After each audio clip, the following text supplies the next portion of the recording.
Hello guys, welcome to my channel playground. एक गरीब का प्यार। एक गांव में एक बहुत ही मासूम, खूबसूरत और अच्छा लड़का रहता था जिसका नाम किशन था। उसके परिवार में उसके माँ बाप, भाई बहन सभी थे। लेकिन दुख की बात यह थी कि उसके माँ बाप बहुत ही ज़्यादा गरीब थे। इतना गरीब कि बड़ी मुश्किलों से उनका गुजारा हो पाता था। लेकिन किशन पढ़ने में बहुत तेज और समझदार था और वह गांव की सरकारी स्कूल में ही पढ़ता था। एक दिन की बात है, किशन को एक लड़की को देखते ही उससे प्यार हो गया। यानी उससे पहली नज़र में वो प्यार कर बैठा था। उसके दिल की गहराइयों में वो लड़की पूरी तरह से उतर चुकी थी और उस लड़की का नाम दिव्या था। दिव्या एक अमीर घर की इकलौती लड़की थी। अब किशन दिव्या को छिप छिप कर देखने लगा, लेकिन एक दिन दिव्या ने ऐसा करते उसे देख लिया। मगर दिव्या ने उसे कुछ भी न कहा क्योंकि किशन था ही इतना मासूम। अब किशन धीरे धीरे दिव्या के प्यार में इतना खो गया कि उसका न तो पढ़ाई में मन लगता था और न ही उसे खाने पीने का होश था। वह 24 घंटे ही उसी के प्यार में खोया रहता था। खैर, दिन तो जैसे तैसे उसका कट जाता था, मगर रात भर वह बिस्तर पर करवट बदलता रहता कि कब सुबह हो और उसकी एक झलक दिखे।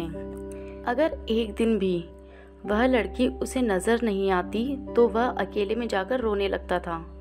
धीरे धीरे उसका प्यार बढ़ता ही गया और उसने दिव्या से अपने प्यार का इजहार करने की कोशिश की, मगर कर नहीं पाया।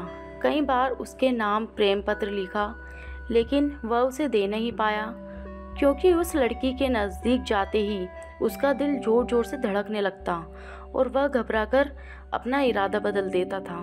शायद उसके मन में एक डर था कि कहीं वह इनकार न कर दे या उससे नाराज़ ना हो जाए। वह किसी भी कीमत पर दिव्या को खोना नहीं चाहता था। देखते ही देखते 3 साल बीत गए, मगर वह अपने प्यार का इजहार न कर सका। किशन काफ़ी शर्मीला लड़का था। शायद इसीलिए वह अपने प्यार का इजहार नहीं कर पा रहा था। और वैसे भी वह लड़का गरीब और लड़की अमीर थी। शायद यही सोचकर उसने अपने प्यार का इजहार करने की हिम्मत नहीं हुई।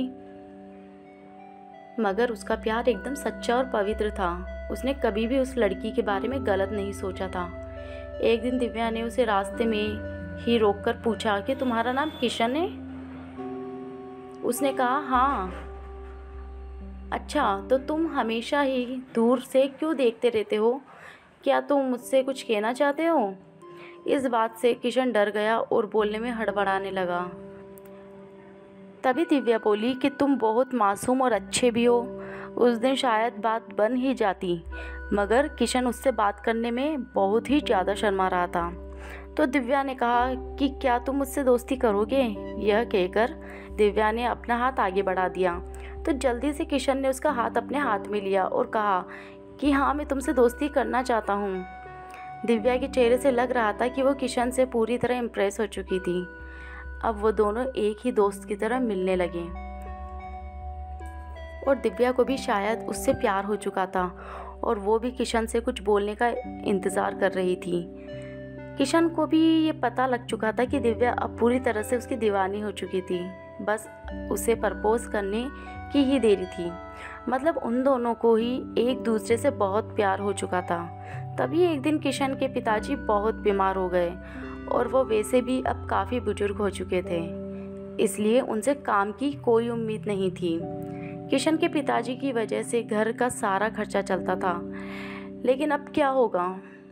किशन की 2 जवान बहनें भी थीं जिनकी अभी शादी भी करनी थी। तभी किशन के पिताजी उसे कहते हैं कि बेटा, अब शायद तुझे पढ़ाई छोड़नी होगी और शहर जाकर नौकरी करनी होगी। शहर में मेरा एक दोस्त व्यापारी है, राम प्रसाद। वो तुझे अपने पास काम पर ज़रूर रख लेगा। तो बस उसे मेरा नाम बता देना। मेरा नाम सुनते ही वो तुझे काम पर रख लेगा और तनख्वाह भी अच्छी दे देगा। परिवार को दुखी देखकर किशन को शहर जाना ही पड़ा। किशन अपने गरीब परिवार के लिए शहर कमाने तो चला गया, लेकिन अब उसका हाल जल बिन मछली के समान हो गया था। वह 21 साल का लड़का दिन भर काम करता और रात भर उस लड़की की याद में रोता रहता। ऐसे ही करीब 1.5 साल बीत गया। तभी एक दिन उसका दिल ऐसा उड़ा कि वह काम छोड़कर शहर से अपने गांव भाग आया। गांव आकर देखता है कि 10 दिनों के बाद दिव्या की तो शादी होने वाली थी और वो शादी से बहुत दुखी लग रही थी। तभी किशन की माँ ने बताया कि तेरी एक दोस्त दिव्या कई बार अपने घर पर आई थी और वो बस तेरी ही बारे में पूछती थी। तो अब किशन को ऐसा लग रहा था कि जैसे उसकी तो सारी दुनिया सारी खुशियाँ ही उजड़ चुकी हो, लेकिन वह क्या करता। एक तरफ प्यार था और दूसरी तरफ गरीब परिवार था और उसके कंधे पर पूरी जिम्मेदारियां भी थी। वह दिव्या से आखिरी बार भी नहीं मिला और उसने ये फैसला कर लिया कि उसे अपने बूढ़े माँ बाप और अपने छोटे भाई और बड़ी बहनों की खुशी के लिए अपने प्यार की कुर्बानी देनी ही पड़ेगी। ये सोचकर उसने अपना फूल जैसा दिल पत्थर बना लिया और दिव्या से भी बिना मिले ही शहर वापस चला गया। जाते जाते भी उसकी जान निकल रही थी कि काश दिव्या उसे मिल जाती, पर यह सोचकर बहुत रो रहा था कि वो इतना गरीब क्यों है, क्योंकि इस गरीबी के कारण वो आज कुछ भी न कर सका। लेकिन किशन आज भी दिव्या के बारे में सोच सोचकर छिप छिप कर खूब रोता है और खूब तड़पता भी है। उसके मन में आज भी सिर्फ दिव्या के लिए ही फीलिंग और प्यार है। आज भी वो बताना चाहता है कि मैं तुमसे बेहद प्यार करता हूँ, और वह सिर्फ एक बार दिव्या से पूछना चाहता है कि वो भी उससे प्यार करती है। लेकिन किशन ने तो प्यार और परिवार के फ़र्ज़ में परिवार को चुन लिया।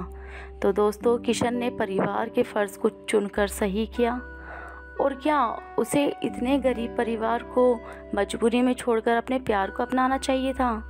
प्लीज़ कमेंट करके अपनी राय ज़रूर बताएं। Thanks for watching this video on playground. आपको हमारी कहानी कैसी लगी कमेंट करके हमें ज़रूर बताएं और हमारे चैनल को सब्सक्राइब ज़रूर करें।